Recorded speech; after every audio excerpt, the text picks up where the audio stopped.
അജീഷ്, ഇപ്പോൾ പല തരത്തിലാണ് ഇതിൽ ക്രമക്കേടുകൾ നടന്നിട്ടുള്ളത് എന്നതാണ് രാഹുൽ ഗാന്ധി ആരോപിച്ചിട്ടുള്ളത്. അതിൽ തന്നെ ഏറ്റവും പ്രധാനമായി ബംഗളൂരു സെൻട്രൽ ലോക്സഭാ സീറ്റിലെ മഹാദേവപുര നിയമസഭാ മണ്ഡലത്തിൽ എങ്ങനെയാണ് വോട്ട് മോഷണം നടന്നത് എന്നൊക്കെ ഉദാഹരണം ചൂണ്ടിക്കാട്ടി അദ്ദേഹം പറയുകയാണ്. 6 കോൺഗ്രസിന് ലീഡ് ഉണ്ടായിരുന്നു, പക്ഷേ മഹാദേവപുരയിൽ മാത്രം വോട്ട് കൂട്ടിയപ്പോൾ 35,000 വോട്ടിന് BJP സ്ഥാനാർത്ഥി ജയിക്കുകയായിരുന്നു എന്ന് പറയുകയാണ്. അതിലെങ്ങനെയാണ് ഇത്ര ക്രമക്കേടിലേക്ക് ഇത് പോയത് എന്നൊക്കെയുള്ളതും അദ്ദേഹം വളരെ വിശദമായി തന്നെ പറഞ്ഞു. സർവത്ര തിരിമറിയാണ്. 6.5 ലക്ഷം വോട്ടുകളിൽ 1 ലക്ഷത്തിലധികം വോട്ടുകൾ വ്യാജമാണ് ഇവിടെ മാത്രമെന്ന് പറയുകയാണ്. കൂടാതെ പിതാവിൻ്റെ സ്ഥാനത്ത് പേര് ചില അക്ഷരങ്ങൾ മാത്രമുണ്ട്. 70-80 വയസ്സുള്ളവർ കന്നി വോട്ടർമാരായിരുന്നു.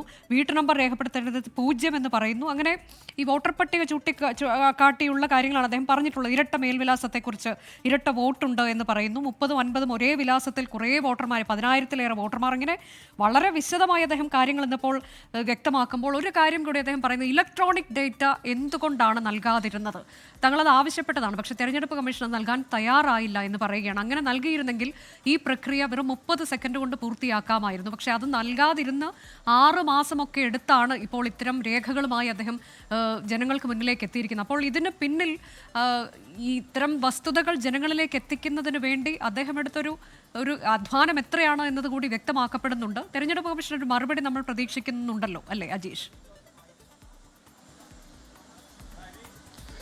തെരഞ്ഞെടുപ്പ് കമ്മീഷന്റെ മറുപടി പ്രതീക്ഷിക്കുന്നുണ്ട്. മാത്രമല്ല 11-ാം തീയതി പ്രതിപക്ഷ പാർട്ടികൾ ഈ തെരഞ്ഞെടുപ്പ് കമ്മീഷന്റെ ഓഫീസിലേക്ക് ഒരു മാർച്ച് സംഘടിപ്പിക്കാൻ തീരുമാനിച്ചിട്ടുണ്ട്. നമുക്കറിയാവുന്ന പോലെ തന്നെ 2024 ലോക്സഭാ തെരഞ്ഞെടുപ്പിന് ശേഷം ഇന്ത്യ സഖ്യത്തിൽ തന്നെ വളരെയധികം ഭിന്നതകളുണ്ട്. ആ ഭിന്നതകളൊക്കെ തന്നെ മാറ്റി നിർത്തി ഇപ്പോൾ തെരഞ്ഞെടുപ്പ് കമ്മീഷനെതിരെ ഒരുമിച്ച് ഒരു സമര പോരാട്ടത്തിന് ഇറങ്ങാൻ ഒരുങ്ങുകയാണ് ഇന്ത്യ സഖ്യം, മുന്നണികൾ, അതിലെ രാഷ്ട്രീയ പാർട്ടികൾ. എന്തായാലും ഏറ്റവും പ്രധാനപ്പെട്ട കാര്യം രജനി അനുജ സൂചിപ്പിച്ചതുപോലെ തന്നെ 1 ലക്ഷം, അതായത് ഈ ബംഗളൂരു സെൻട്രലിലെ മണ്ഡലമാണ്. ആ ലോക്സഭാ മണ്ഡലത്തിൽ ഏതാണ്ട് 6 ലക്ഷം വോട്ടുകളിൽ 1 ലക്ഷം വോട്ടുകളാണ് മോഷ്ടിക്കപ്പെട്ടത് എന്ന് രാഹുൽ ഗാന്ധി ആരോപിക്കുന്നുണ്ട്. അതിൽ ഈ ഡ്യൂപ്ലിക്കേറ്റ് വോട്ട് അത് ഏതാണ്ട് 11,000-ഓളം വരും. ഇൻവാലിഡ് അഡ്രസ്സുകൾ ഉള്ളത് അത് 40,000-ഓളം വരും. ഈ കൂടുതലായിട്ടുള്ള ഒറ്റ അഡ്രസ്സിൽ തന്നെ കൂടുതൽ വോട്ടർമാർ അത് 10,000-ഓളം വരും. ഈ ഫോട്ടോകൾ അത് കൃത്യമല്ലാത്ത ഫോട്ടോകളുള്ളത് 4,000-ൽ പരം. അതേപോലെ തന്നെ ഈ ഫോം 6 വഴി കൃത്രിമം നടത്തി ചേർന്നവർ, വോട്ടർ പട്ടികയിൽ ചേർന്നവർ ഏതാണ്ട് 33,000. അതായത് ഒരു മണ്ഡലത്തിലെ കാര്യമാണ് രാഹുൽ ഗാന്ധി ചൂണ്ടിക്കാട്ടുന്നത്. ഇങ്ങനെ എത്ര മണ്ഡലത്തിൽ ഇങ്ങനെ നടന്നിട്ടുണ്ടാകാമെന്നാണ് അദ്ദേഹം പ്രധാനമായും ചോദിക്കുന്നത്. ഈ ഇലക്ട്രോണിക് ഡേറ്റ, ആ ഡേറ്റ തരാത്തതിന്റെ പ്രധാനപ്പെട്ട കാരണം ഈ കൃത്രിമത്വം അത് പിടിക്കപ്പെടും എന്നുള്ള ഭയം കൊണ്ടെന്നാണ് രാഹുൽ ഗാന്ധി ആരോപിക്കുന്നത്.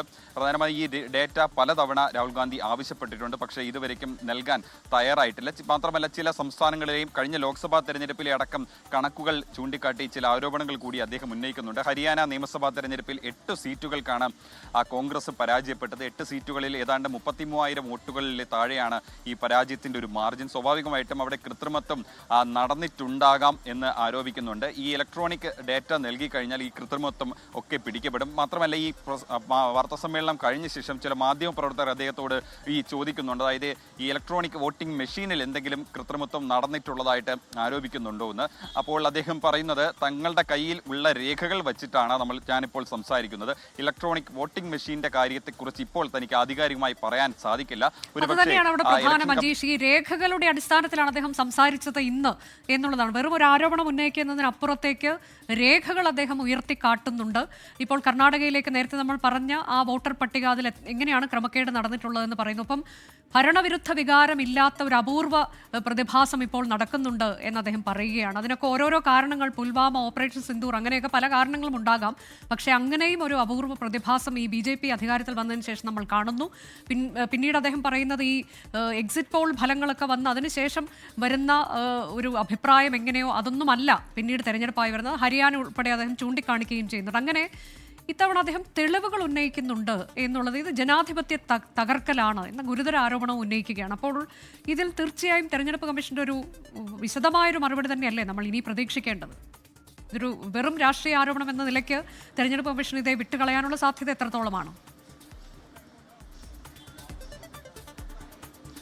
മുമ്പ് ഈ മഹാരാഷ്ട്ര തെരഞ്ഞെടുപ്പുമായി ബന്ധപ്പെട്ട ആരോപണങ്ങൾ ഉന്നയിച്ച സമയത്ത് തെരഞ്ഞെടുപ്പ് കമ്മീഷൻ വിശദമായിട്ട് തന്നെ ഒരു വാർത്താക്കുറിപ്പ് ഇറക്കിയിരുന്നു. അതായത് രാഹുൽ ഗാന്ധിയുടെ ആരോപണങ്ങളൊക്കെ അതിന് മറുപടി നൽകിക്കൊണ്ടായിരുന്നു തെരഞ്ഞെടുപ്പ് കമ്മീഷൻ അന്നൊരു വാർത്താക്കുറിപ്പ് പുറത്തിറക്കിയത്.